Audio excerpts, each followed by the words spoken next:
இயக்குனர் சங்கர் வந்து நம்ம பாய்ஸ் படத்துக்கு பேட்டி எடுக்க போகும்போது, இதே மாரி அவர் வந்து கார்ல தான் ஒரு பேட்டி குடுத்துட்டே இருந்தார். ஏன்னா, ஒரு ஸ்டூடியோலேருந்து இன்னொரு ஸ்டூடியோக்கு போறாரு. அந்த படத்துடைய 5 பாட்ட வந்து அவரே சொன்னார். நான் எதுவும் கேள்வி கூட கேட்கல. அவரே சொல்ட்டாரு. "நான் என் மைண்ட்ல என்னென்னலாம் தோணுதோ நானே சொல்லிர்றேன்ப்பா. 5 பாட்டுக்கு நீங்க எப்படி எடிட் பண்ணி போட்டுக்கிறீங்களோ போட்டுக்கங்கன்ட்டார்." மைக்கு புடிச்சுன்னு தான் உட்காந்துருந்தேன் நான். புடிச்சிட்டு உட்காந்து கரெக்ட்டா அந்த இன்னொரு ஸ்டூடியோ வாசல்ல போய் இறங்குனாரு. இறங்கிட்ட அப்புறம் அவரு என்ன நெனச்சாருன்னு தெரியல.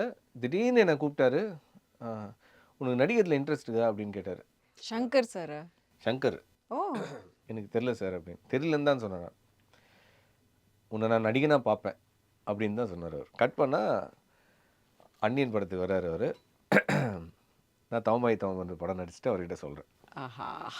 "சார் நீங்க பொன்னாடி வரும்போது சொன்னீங்க, நீ நடிகனா வருவடா" அப்படின்னு.